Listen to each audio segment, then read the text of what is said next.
오늘은 예후입니다. 북이스라엘의 왕이었는데요. 계속 여러 왕들이 막 비슷비슷한 이름들이 막 이렇게 나오니까 되게 어렵고 또 헷갈리실 것 같아요. 조금 북이스라엘의 왕조에 대해서 조금 정리를 해드리면요. 북왕국 이스라엘의 첫 번째 왕은 여로보암 왕이었습니다. 그러니까 단과 베델의 금송아지를 세웠고, 그 이후에 여로보암의 길로 다른 왕들이 따라갔는데, 그 다음에는 여로보암에 이어서 나답이 왕이 되었고, 그리고 나답은 바하사에게 이렇게 왕위가 뺏겨요. 그래서 처음에는 이제 여로보암 왕조 갔다가 그 아들까지 이어졌다가 이제 쿠데타가 일어나서 이제 바하사 왕조가 시작이 되었습니다. 이제 바하사에 이어서 그 아들 엘라가 왕이 되었는데, 그 시므리가 모반을 일으켜서 이 엘라를 죽이고 자기가 왕이 됐는데, 그래서 시므리 왕조가 시작이 됐는데, 시므리는 일주일밖에 그 나라를 다스리지 못해요. 일주일 만에 죽어요. 그래서 이게 그 시므리도 순서로 따르면 왕이고 왕조인 건 맞습니다만은, 이게 좀 왕조라고 이게 하기가 좀 애매할 정도로 이렇게 일주일 만에 그 자리에서 내려왔죠. 그리고 나서 이제 오므리 왕조가 시작이 되는데, 그 오므리가 왕이 되고, 그 다음에 그 아들 아합이 왕이 되고, 그 다음에 그 아하시아 또 여호람 이런 순서대로 왕이 되니까, 오므리 왕조는 4대에 걸쳐서 비교적 긴 기간에 이제 왕조를, 물론 남왕국 유다는 계속 다윗의 왕조가 계속 이어지는데, 북이스라엘은 계속해서 바뀔 때마다 칼부림이 엄청 나는 거죠. 여러 왕조들이 등장을 하는데, 이어서 이제 오므리 왕조가 그 여호람이 죽고 예후가 이제 쿠데타를 일으켜서 스스로 왕이 되는데, 이때부터 예후 왕조가 시작이 되는데, 오늘은 그 주인공이 예후입니다. 예후의 집권 과정에 한 가지 염두에 둘 사실이 있는데요. 이것은 일찍이 하나님께서 그 엘리야 선지자를 통해서 아합과 이세벨을 반드시 벌하고 심판하시겠다라고 하는 그 예언의 성취에 이 심판의 도구로서 예후가 등장을 한다는 점이에요. 그래서 그 예후를 통해서 그 예언이 성취가 되는데, 말씀드렸다시피 예후는 아합의 심판의 도구, 이세벨의 그 심판의 도구로 등장이 됩니다. 그래서 예후의 쿠데타의 요점은 예후가 어떻게 집권했는가라는 것에 초점을 맞추기보다는 아합의 이 가문이 후손이 어떻게 멸절되고 이세벨이 어떻게 그 예언 그대로 저주를 받게 되는가에 초점이 더 모아져 있는 것입니다. 그래서 성경에 이스라엘에서 일어난 북이스라엘 여러 쿠데타 정권이 그 왕조가 바뀌는 그런 상황 속에서 여러 쿠데타가 일어났는데, 그 중에서 유독 그 예후의 쿠데타에 집중적으로 많은 지면을 할애해야 하는 이유가, 아합 가문의 몰락은 하나님께서 엘리야 선지자를 통해서, 그리고 이어서 일어난 엘리사 선지자를 통한 심판의 예언이 그대로 이루어졌다, 성취되었다라는 것에 초점을 맞추기 때문에 더욱더 상세하게 긴 지면에 할애해서 이게 다루어지고 있습니다.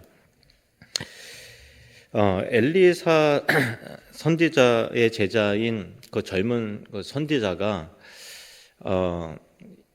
이 길랏 라몰에서 전쟁이 아람국과의 북이스라엘과 남유다의 연합이 아람국과 전쟁을 한창 하는 데 있어서 엘리사의 명을 받아서 그 선지자, 젊은 선지자가 예후를 찾아가서 잠깐 만나자고, 따로 만나자고 한 다음에 기름을 붓고서, 너가 하나님의 심판의 도구로서 이 아합의 가문을 몰락시킬 그 역할을 너가 감당하게 될 것이다 라고 하면서 기름을 붓고 너가 왕이 될 거다라고 선포를 하고서 냅다 도망을 쳐요.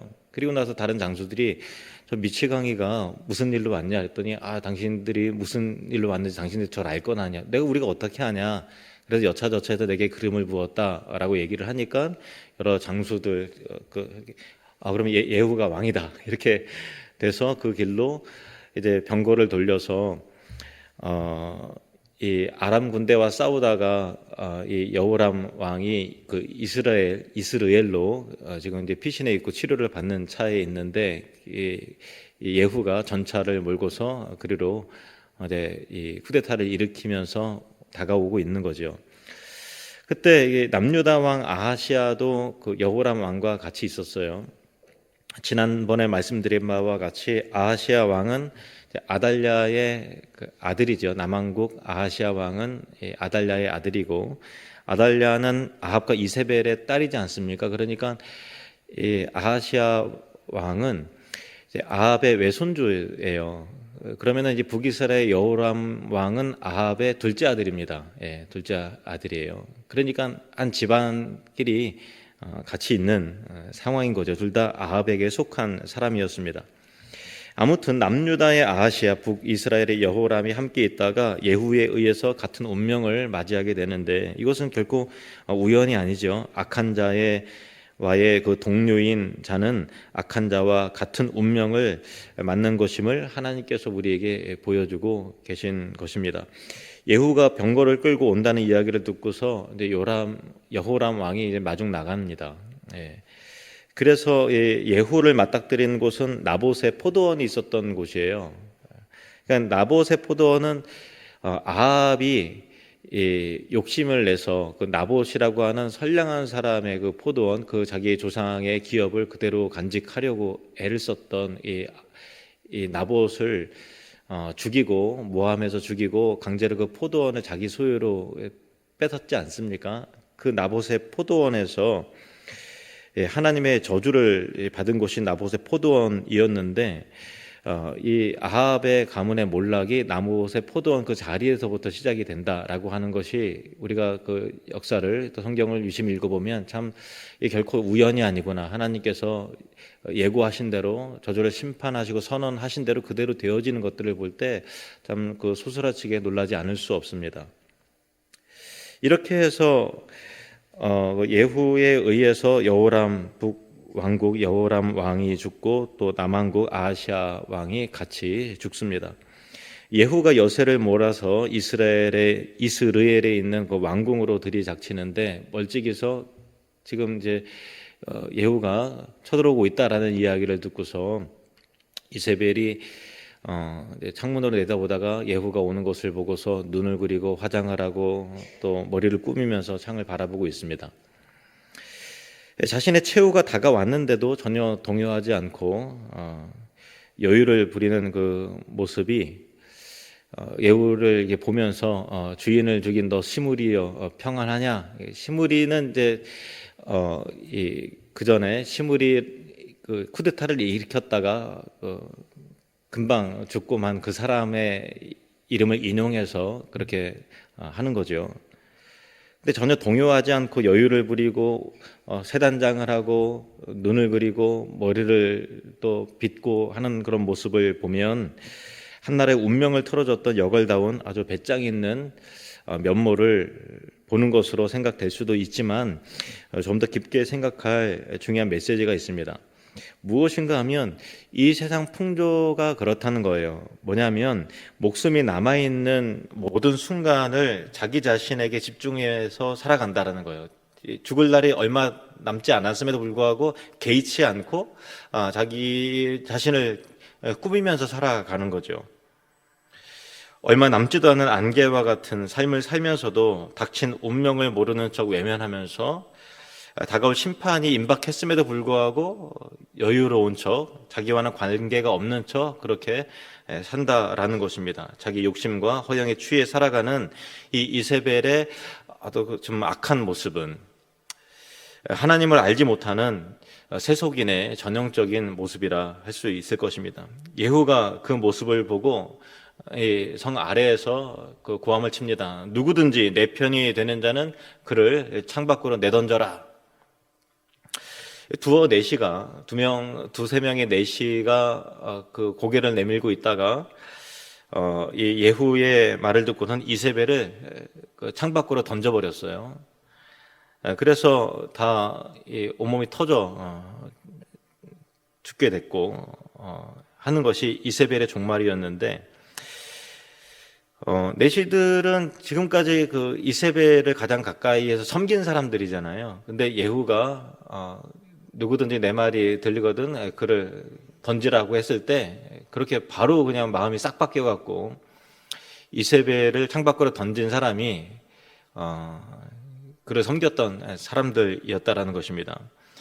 이 내시들이 예후의 말을 들은 이유는 사실 간단하죠. 왜냐하면 지금까지는 이세벨의 세상이었지만 이제부터는 예후의 세상이라는 것을 알았기 때문에 그런 것입니다.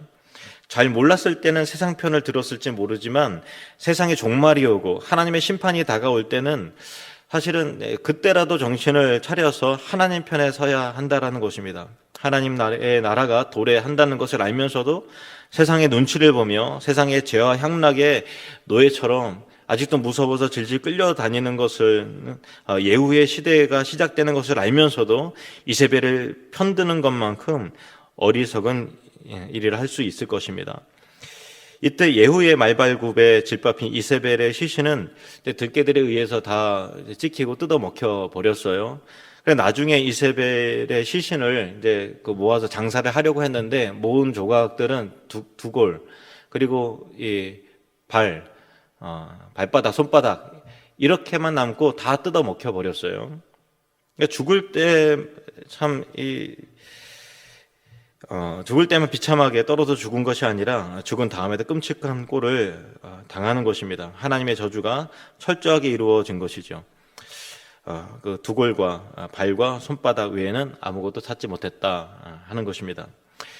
어떤 설교자가, 연세 드신 설교자가 이제 말하기를, 예수님이 머리에서 피를 흘리신 이유는 우리의 머리로 지은 죄로 인함이요, 그리고 예수님이 손에서 피를 흘리신 이유는 우리의 손으로 지은 죄를 인함이요, 발에서 피를 흘리신 이유는 발로 지은 죄 때문이다라고 이렇게 했어요. 물론 사실이 그렇다는 것이 아니라 수사학적인 그 연결 포인트죠. 그냥 표현 자체가 그렇다는 것입니다. 하지만 이세벨의 최후와 이 연결해서 생각해 보면 나름 그 교훈 있고 의미 있는 부분이라고 생각을 합니다. 이세벨의 시신을 개들이 다 뜯어 먹었는데 그의 두 골과 손과 발 외에는 찾지 못했다는 것은 마치 하나님께서 그가 행한 죄, 우리 인간이 행하는 죄들이 머리와 손과 발이 행한 죄와 그 비참함을 교훈하시는 것처럼 느껴지는 것이죠. 그녀가 살아생전에 세상의 관점에서는 존귀한 신분이고 정말 말하는 대로 모든 것이 다 되어지는 절대적인 권력을 가졌다 할지라도 결국은 허기진 들깨에는 그냥 고깃덩어리에 지나지 않았다라는 것입니다. 근데 이 이세벨은 대체 죽는 순간까지 무엇을 위해서 눈을 그리고 화장을 하고 머리를 단정히 하고 그랬을까요? 왜 그렇게 꾸민 것일까요? 우리가 이 세상에서 자기 육체를 위해서 사는 것이 이만큼 어리석은 일이라는 것입니다. 요한 1서 2장 17절 말씀 우리 함께 읽겠습니다.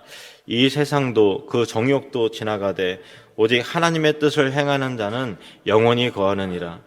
이 세상도 지나가고 정욕도 다 지나가게 된다라는 말입니다. 그러나 하나님의 뜻을 행하는 자는, 하나님에게 속한 자는 영원하게 거하게 된다라는 거죠. 이세벨에게 문제가 되는 것은 어느 만큼 비참하게 죽었느냐가 아니라 이것으로 그의 존재 자체가 소멸되고 모든 것이 다 끝난 것이 아니라 이것이 그의 영원한 죽음에 대한 예표로서 제시됐다라는 거예요. 그러니까 죽고 나서 비참하게 온몸이 다 찢겼다는 것은 죽음 이후에 하나님의 심판이 계속되고 있다라는 것을 말하고 있는 거거든요. 그의 영혼이 받을 고통과 형벌은 이제 본격적인 고통은 이제 시작이 되는 거죠. 예수님은 말씀하셨습니다. 마태복음 10장 28절 말씀 우리 함께 읽겠습니다. 몸은 죽여도 영혼은 능히 죽이지 못하는 자들 두려워하지 말고 오직 몸과 영혼을 능히 지옥에 멸하실 수 있는 이를 두려워하라. 아멘. 이세벨을 따르던 내시들은 예후가 두려워서 이세벨을 창밖으로 내던졌지만은 우리도 마찬가지입니다. 하나님이 두려워서, 하나님의 진노와 심판이 두려워서 내 안에 있는 이세벨의 요소를 창밖으로 던져야 한다는 것입니다. 심판을 두려워하는 마음으로 내가 섬겨왔던 죄와 허영과 정욕과 또 욕심과 교만과 우상을 창밖으로 던지는 그런 자세가 우리에게 있어야 할 것입니다.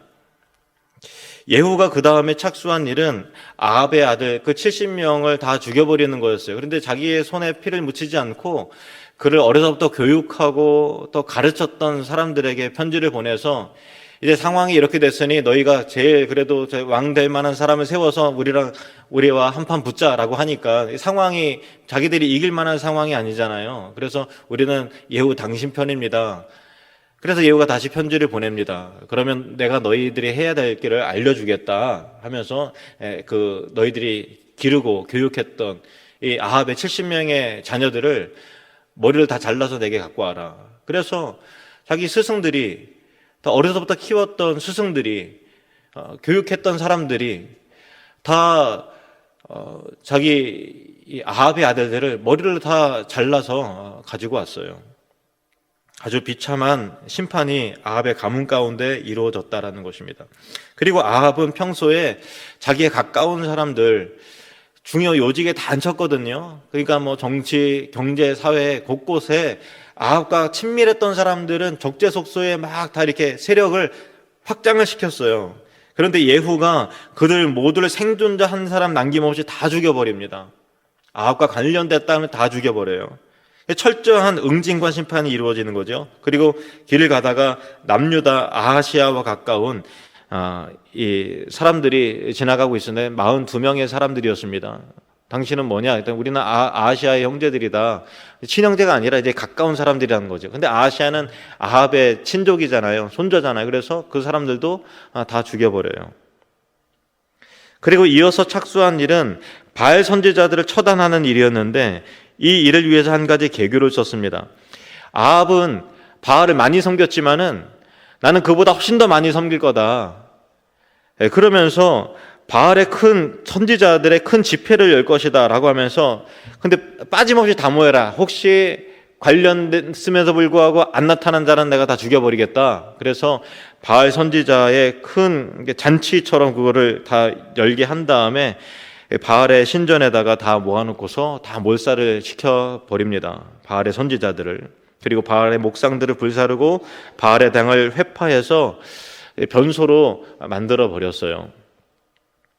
여기까지 나타난 그 예후의 행적에는, 그러니까 선지자가 그 예후에게 예언하고 또 선포한 대로 철저하게 하나님의 이 심판의 막대기의 역할을 철저하게 감당을 해서 완전히 아합에 관련되는 씨를 완전히 말려버리는 그런 숙청의 칼바람이 일어났던 거죠.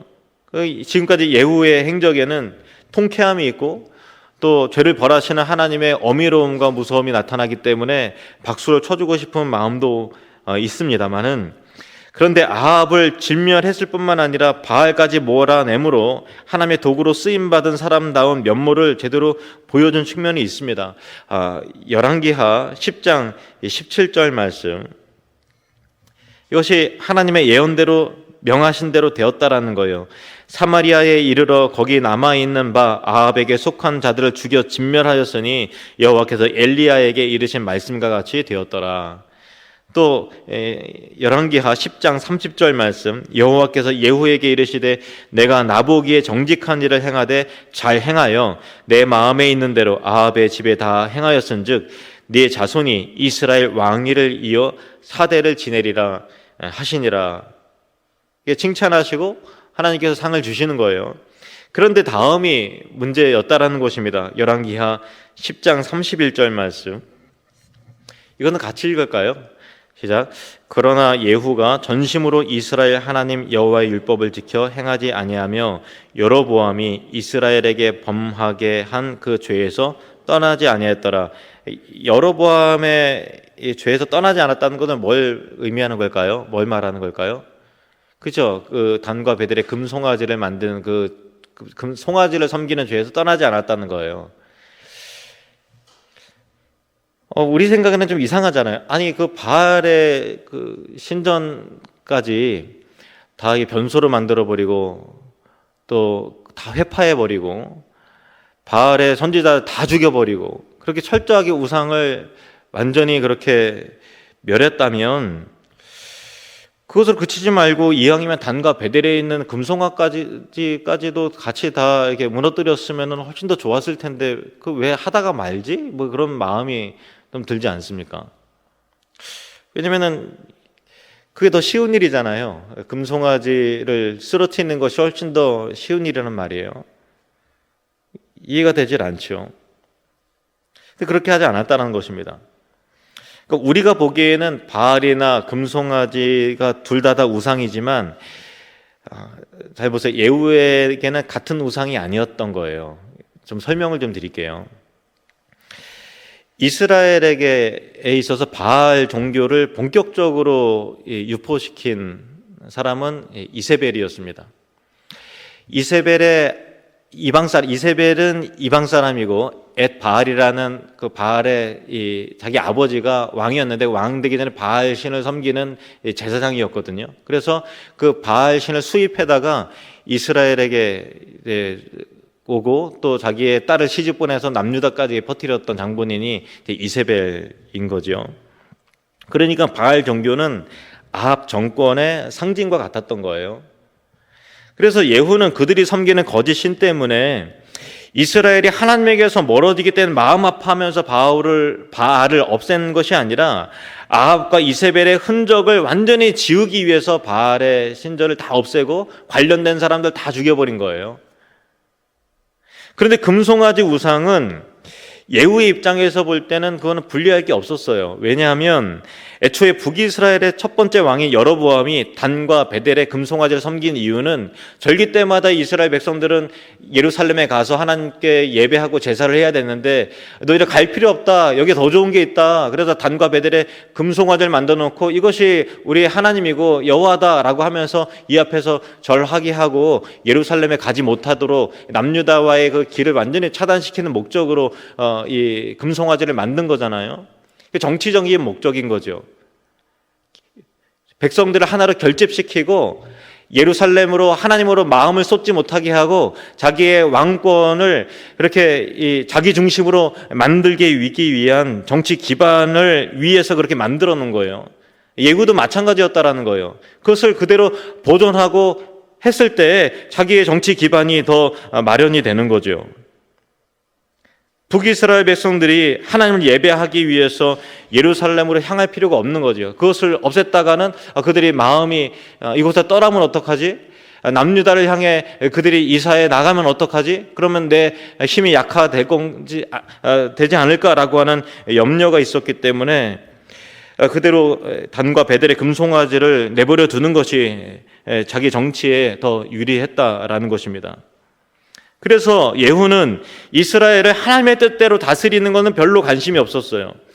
예후의 입장에서 하나님의 심판이라는 명분으로 아합을 내몰고 처단하는 것이 자기에게는 유리했으니까 하나님의 심판을 명분으로 그렇게 이용한 것이고, 금송아지가 자신의 체제 유지에는 유리하니까 금송아지를 부술 마음이 없었다라는 것입니다. 아합을 몰아낼 때는 마치 하나님 편에 선다처럼 정의와 분노로 가득해서 칼을 휘둘렀지만 자기가 왕이 되고 나니까 완전히 입장이 달라졌던 거예요. 사람은 이렇게 이기적이고 참 미련하고 죄인입니다. 사람은 나는 객관적이야, 나는 중립적이야 라고 하지만 절대로 사람은 중립적일 수가 없어요.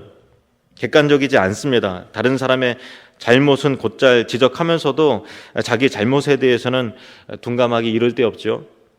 제가 사진을 찍을 때마다 그런 거를 느껴요. 가끔 이제 우리 그 임직자분들 이제 프로필 사진을 찍거나 뭐 이렇게 할 때 이제 정면을 응시하고서 사진을 찍으면 얼굴을 고개를 똑바로 하세요라고 해서 한단 말이에요. 그러면은 다 똑바로 하려고 하지만 어딘가 다 삐딱해져 있어요. 그러면 제가 오른쪽으로 그러면은 오른쪽으로 더 가고, 아니 왼쪽으로 그러면 또 이렇게 턱이 또 올라가고. 그래서 제가 가서 이게 얼굴을 좀 이게 만져드리거든요.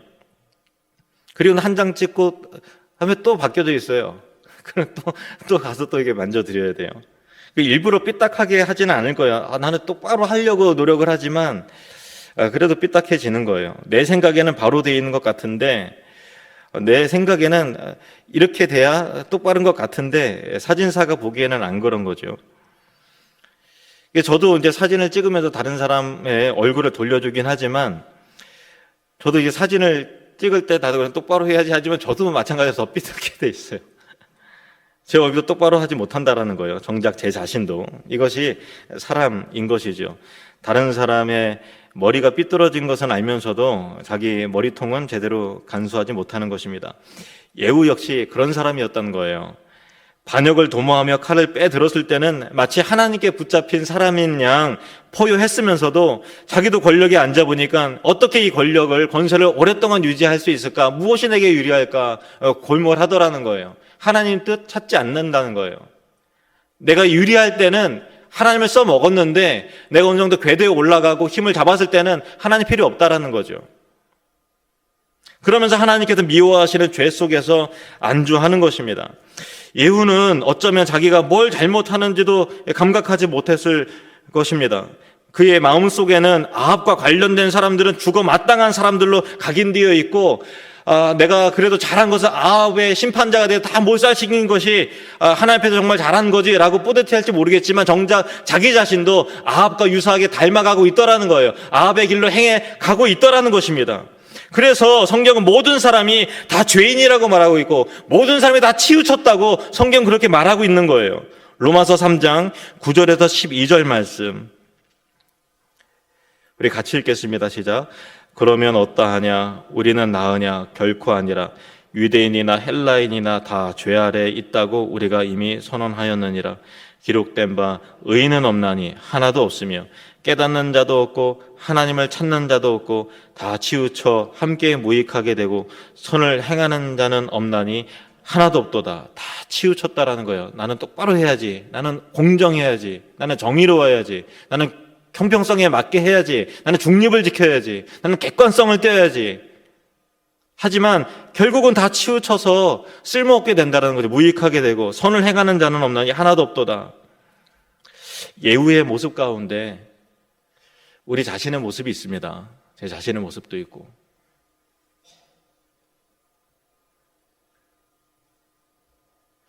예후가 잘한 일은 집 안에 있는 냄새나는 오물과 쓰레기를 다 치워버린 거, 그건 잘한 거예요. 그렇지만은 그 안에 좋은 것을 채우고 좋은 내용을 채웠어야 했는데 그 다음에 그대로 더럽혀지도록 방치를 한 거죠. 또 다른 오물과 또 다른 쓰레기가 들어와도 그냥 내가 한번 치웠다는 거 그걸로 만족하면서 더 배나 더 더러워지고 더 역한 냄새가 남에도 불구하고 그냥 과거 속에 나는 쓰레기 치운 사람이야 라고 하는 자부심 속에서 똑같이 아합의 길로 갔다라는 거예요. 그래서 북이스라엘은 점점 더 타락해져 갔던 것입니다. 예수님이 이렇게 말씀하셨어요. 마태복음 12장 43절에서 45절 말씀. 더러운 귀신이 사람에게서 나갔을 때 물 없는 곳으로 다니며 쉬기를 구하되 쉴 곳을 얻지 못하고 이에 이르되 내가 나온 내 집으로 돌아가리라 하고 와 보니 그 집이 비고 청소되고 수리되었거늘 이에 가서 저보다 더 악한 귀신 7을 데리고 들어가서 거하니 그 사람의 나중 형편이 전보다 더욱 심하게 되었느니라. 이 악한 세대가 또한 이렇게 되리라. 여러분, 우리 안에 비움이 일어나면 비워진 걸로 끝나는 것이 아니라 채움이 일어나야 되는 거예요. 어떤 이제 다른 불교를 비롯해서 다른 종교는 비워야 된다, 막 그렇게 하잖아요. 그런데 기독교는 채워짐이 나타나지 않으면 비운 거 아무런 소용이 없어요. 왜냐하면 죄가 바깥에서 들어오는 게 아니라 내 안에 죄 덩어리가 있기 때문에 이 교만이 내 안에 있기 때문에 비운다 하더라도 욕심과 교만과 죄는 끊임없이 내 안에서 생성되기 때문에 그런 거거든요. 그러니까 채움이 일어나야 된다는 거예요.